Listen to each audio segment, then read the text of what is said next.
नमस्कार दोस्तों। इस वीडियो को शुरू करने से पहले आपसे एक छोटा सा निवेदन है।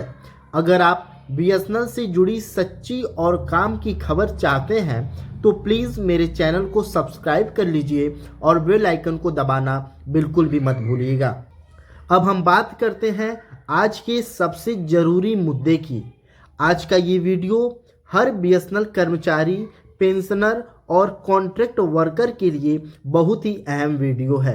आज हम बात करेंगे बीएसएनएल के थर्ड पीआरसी यानी सैलरी और पेंशन बढ़ोतरी की, जो सालों से अटकी हुई है।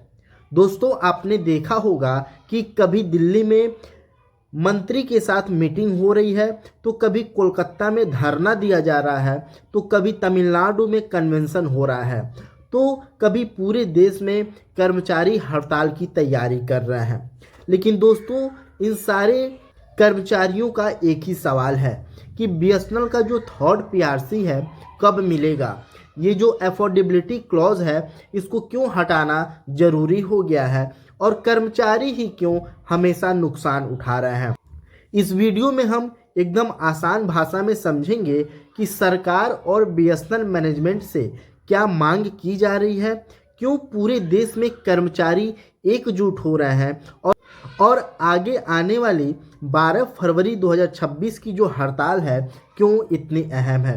तो दोस्तों, वीडियो को अंत तक जरूर देखिएगा, क्योंकि ये जो लड़ाई है सिर्फ सैलरी की लड़ाई नहीं है, ये हमारे सम्मान, भविष्य और बीएसएनएल के बचाव की लड़ाई है।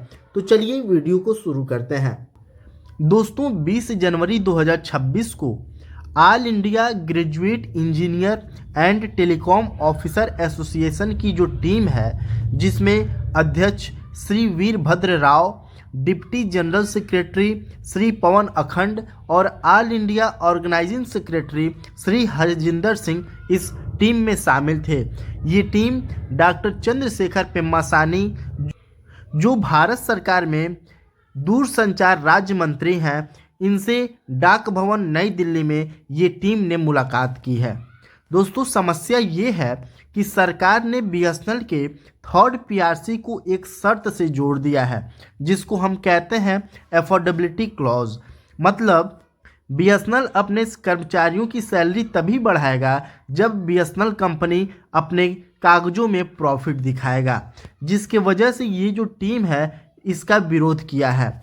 टीम का कहना है कि बीएसएनएल घाटे में कर्मचारियों की वजह से नहीं गया है, बल्कि सरकार के जो बड़े बड़े निवेश हैं, जैसे 4G 5G का रोल आउट करना, नेटवर्क को बढ़ाना, टावर लगाना, इन सारी वजहों से बीएसएनएल घाटे में जा रही है। बीएसएनएल भारी डिप्रिसिएशन दिखाया जाता है, जिससे जो बैलेंस शीट है उसमें बीएसएनएल को घाटा में दिखाया जा रहा है। इस बीएसएनएल के घाटे की जिम्मेदार कर्मचारी नहीं है, क्योंकि कर्मचारी ना ही पॉलिसी बनाते हैं, ना ही कर्मचारी फंड को रिलीज करते हैं और ना ही कर्मचारी स्पेक्ट्रम की जो वैल्यू है उसको तय करते हैं। तो फिर सज़ा कर्मचारियों को क्यों दी जा रही है? जो बाकी पीएसयू हैं, जो बाकी सरकारी कंपनी है, ऐसी सख्त शर्त नहीं है। बीएसएनएल को अलग से क्यों ट्रीट किया जा रहा है? दोस्तों, all India graduate engineer and telecom officer association की साफ मांग है कि थर्ड पीआरसी पर जो अफोर्डेबिलिटी क्लॉज लगाया गया है उसको पूरी तरीके से हटा दिया जाए और बिना देरी किए बीएसएनएल थर्ड पीआरसी को लागू किया जाए, क्योंकि इससे कर्मचारियों का सम्मान बचेगा, कर्मचारियों का मनोबल बढ़ेगा और बीएसएनएल को आगे बढ़ाने में कर्मचारी और मेहनत करेंगे। दोस्तों, साथ ही साथ जो सेकेंड पीआरसी के बचे हुए मुद्दे हैं, टीए है, डियरनेस अलावेंस है, ट्रांसपोर्ट अलावेंस है, इन सारी बातों को भी क्लियर किया जाए, क्योंकि कई फैसले कागजों में अटके पड़े हैं। ऊपर से अधिकारी कहते हैं कि ये सारा जो मुद्दा है अभी प्रोसेस में है और नीचे वाले कहते हैं कि ऊपर से क्लियरेंस नहीं आ रहा है। मतलब कि ये जो मामला है पूरा पिंग पोंग है, जिसके वजह से कर्मचारियों का मनोबल गिर रहा है, कर्मचारियों का जो भरोसा है टूट रहा है। ऐसे में जो टीम है, जो यूनियन है, इसने चेतावनी दी है कि अगर जल्द से समाधान नहीं हुआ तो जो भारतीय दूरसंचार मंच है उसको फिर से आंदोलन का रास्ता अपनाना पड़ेगा। इसीलिए मंत्री से तुरंत दखल मांगा गया है। ऐसे में मंत्री जी ने कहा है कि मैं इस पूरी बातों को ध्यान से सुन रहा हूँ। माना कि बीएसएनएल की जो समस्याएं हैं असली है, क्योंकि सरकार बीएसएनएल को मजबूत करने पर काम कर रही है। अपनी टीम को निर्देश दिया गया कि बीएसएनएल मैनेजमेंट के साथ मीटिंग बुलाकर जो टीम के मुद्दे हैं उसकी स्थिति को रिपोर्ट ली जाए, मतलब मामला को आगे बढ़ाया जाए, सिर्फ बातों तक नहीं रखा जाए। ऐसे में जो all India graduate engineer and telecom officer association है, ये साफ कहा है कि कई एचआर फैसले जानबूझकर लटकाए जाते हैं। कुछ लोग सिस्टम के अंदर नियम का बहाना बनाकर फाइल को रोक देते हैं और फैसले को कमज़ोर या फिर बेअसर कर देते हैं, जिसकी वजह से कर्मचारियों का प्रमोशन नहीं हो पाता है, कर्मचारियों को पे रिवीजन नहीं मिल पाता है और जो कैडर रीस्ट्रक्चरिंग है ये सब प्रभावित हो रहा है। ऐसे में जो टीम है मांग किया है कि सारे कर्मचारियों की जिम्मेदारी तय हो और फैसले सही तरीके से लागू हों।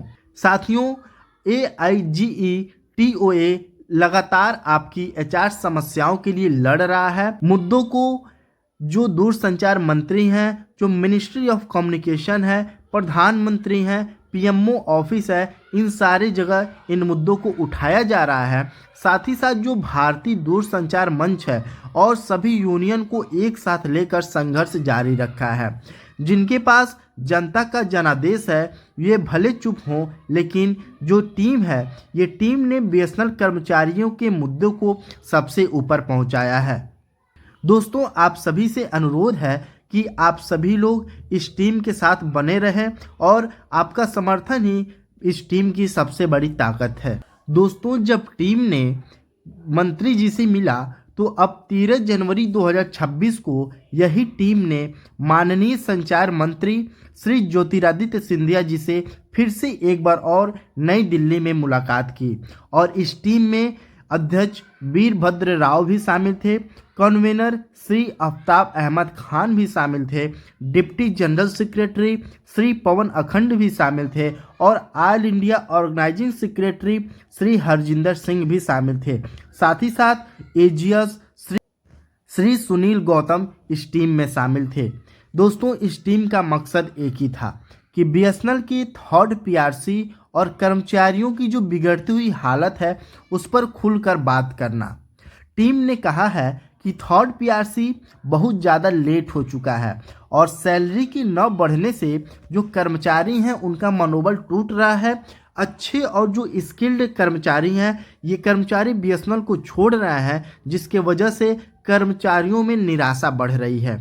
थर्ड पीआरसी को तुरंत लागू होना चाहिए ताकि कर्मचारियों की जो डिग्निटी है ये बची रहे और जो बाकी पीएसयू हैं, जो बाकी सरकारी कंपनी है, उसके बराबर पैरिटी मिले और कर्मचारी फिर से पूरे जोश के साथ काम कर सकें। दोस्तों, टीम ने कहा है कि बीएसएनएल शायद इकलौती कंपनी है जहां पर पॉलिसी बनाने वालों को पूरा सैलरी मिलता है, पूरे भत्ते मिलते हैं और हर प्रकार की सुविधाएं भी मिलती हैं, लेकिन वही कर्मचारी जो फील्ड में काम करता है, जो फील्ड में नेटवर्क को खड़ा करता है, जो कस्टमर को संभालता है, उसे कहा जाता है कि कंपनी घाटे में है, तुम्हारी सैलरी नहीं बढ़ेगी।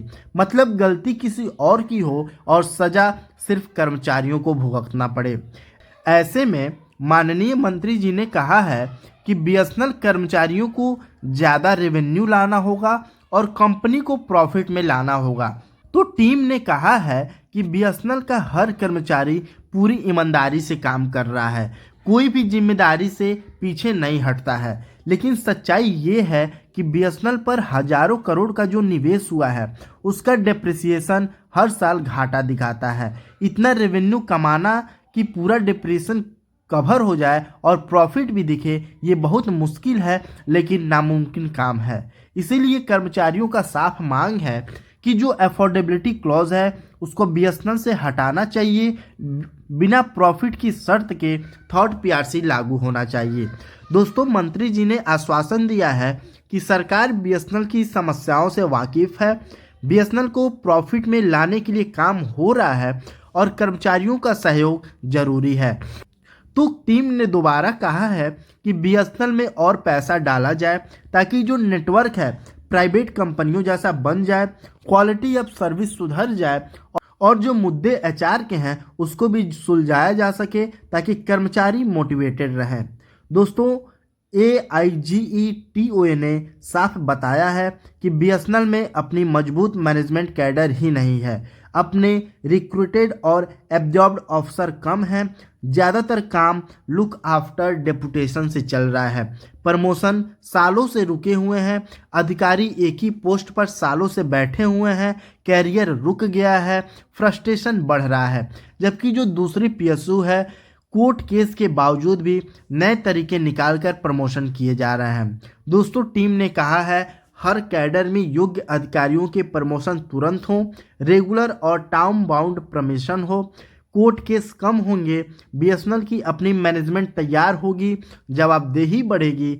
इसीलिए मंत्री जी ने कहा है इस पर पूरा प्रपोजल दो, मेरी टीम के साथ चर्चा होगी।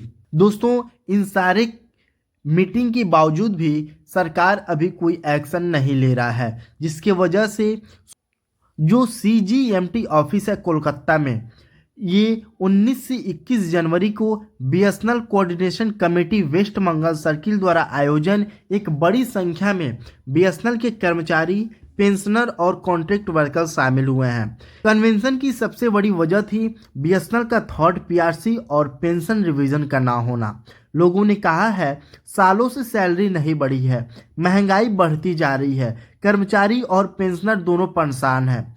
इसी गुस्से और निराशा को सरकार और बीएसएनएल मैनेजमेंट तक पहुंचाने के लिए यह धरना हुआ है। धरने में साफ कहा गया है कि बीएसएनएल कर्मचारियों की जो सैलरी है और पेंशन है जानबूझकर रोका जा रहा है। सरकार प्रॉफिट की शर्त लगाकर 3rd PRC टाल रहा है, जबकि कर्मचारी पूरी मेहनत कर रहा है, घाटा उसकी गलती से नहीं है। इसीलिए 3rd PRC तुरंत लागू होना चाहिए। दोस्तों, सभी वक्ताओं ने एक ही आवाज़ में कहा है पेंशन रिवीजन क्यों नहीं हो रहा है। पेंशनर भी महंगाई से जूझ रहे हैं, लेकिन पेंशन रिवीजन नहीं हो रहा है। सस्ते कर्मचारियों को निकाला जा रहा है, जिससे काम का बोझ बढ़ रहा है। महंगाई भत्ता नहीं मिल रहा है, जिसके वजह से कर्मचारियों का शोषण हो रहा है। और ये सब भी 3rd PRC से जुड़ी मानसिकता दिखाता है। कर्मचारियों का बचाव नहीं हो रहा है, कर्मचारियों को जो सरकार है खर्च समझ रही है।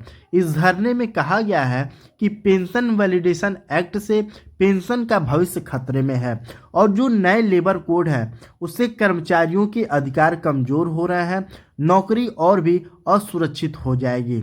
अगर आज 3rd PRC नहीं मिला तो कल पेंशन और नौकरी भी खतरे में पड़ सकती है। दोस्तों, वक्ताओं ने कहा है कि सरकार बीएसएनएल की संपत्ति को बेचने की तैयारी में है। इससे बीएसएनएल कमजोर होगा, कर्मचारी और पेंशनर और असुरक्षित होंगे। इसीलिए 3rd PRC के साथ साथ बीएसएनएल को मजबूत करने की जरूरत है, ना कि बेचने की जरूरत है। इस धरने में अपील की गई है कि मजदूर को धर्म जाति में न बांटें, बाहर से आए कामगारों पर हमले बंद हों और सभी बीएसएनएल कर्मचारी एकजुट रहें। दोस्तों, आने वाले जो बड़े कार्यक्रम हैं, ये 7 मार्च को दिल्ली में एक राष्ट्रीय सम्मेलन होगा, जिसमें कैजुअल और कॉन्ट्रेक्चुअल एम्प्लॉय शामिल होंगे। साथ ही साथ 12 फरवरी 2026 को एक देशव्यापी हड़ताल होगा, जिसके वजह से 3rd PRC और पेंशन के लिए जो लड़ाई है ये जारी रहेगा। दोस्तों, इतना करने के बावजूद सरकार ने एक फैसला लिया है। बीएसएनएल का जो वेज एग्रीमेंट है ये 3rd PRC से जो जुड़ा हुआ है, मैनेजमेंट कमेटी और रिम्यूनरेशन कमेटी दोनों में अप्रूव हो चुका है। इसीलिए सभी यूनियन और एसोसिएशन ने संतोष व्यक्त किया है।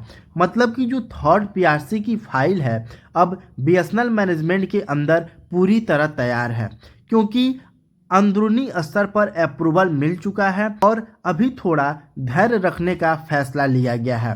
इसीलिए फिलहाल आगे का आंदोलन जो है अस्थायी रूप से रोका गया है। लेकिन दोस्तों, ध्यान रहे संघर्ष अभी खत्म नहीं हुआ है।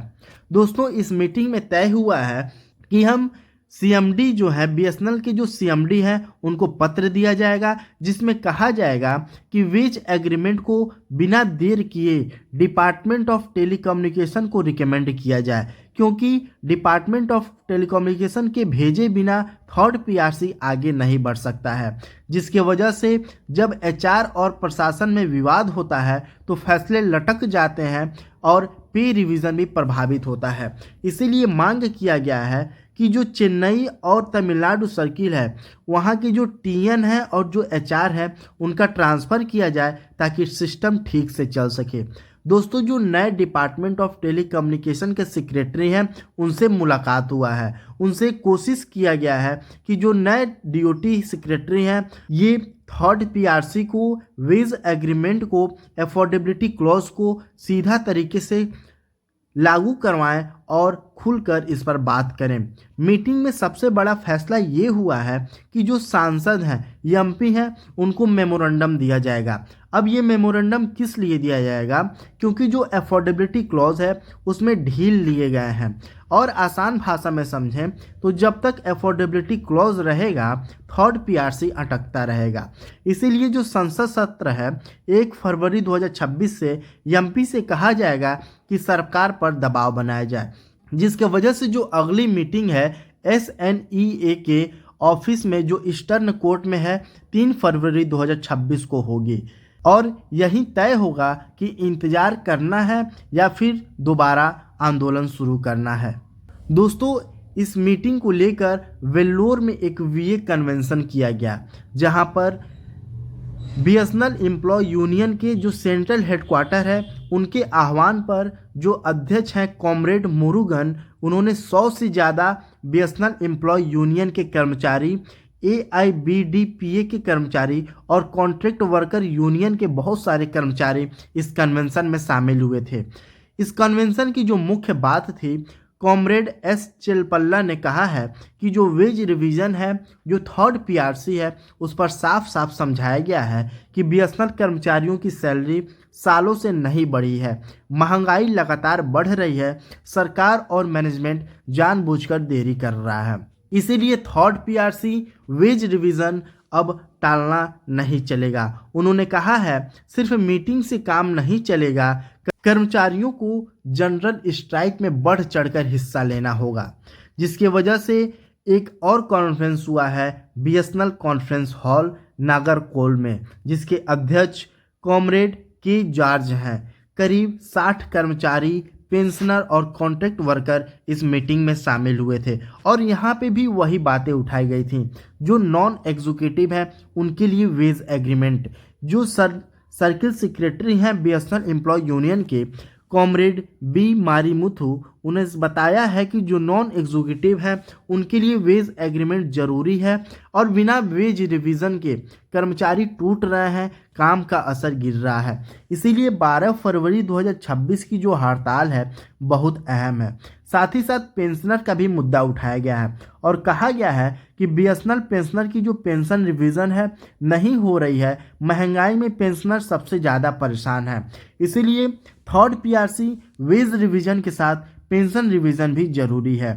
जो कॉन्ट्रैक्ट वर्कर की हालत है उनके बारे में बताया गया कि उनको पूरा वेतन नहीं मिलता है, डियरनेस अलाउंस नहीं दिया जाता है, साथ ही साथ जो जॉब सिक्योरिटी है ये भी नहीं दिया जाता है।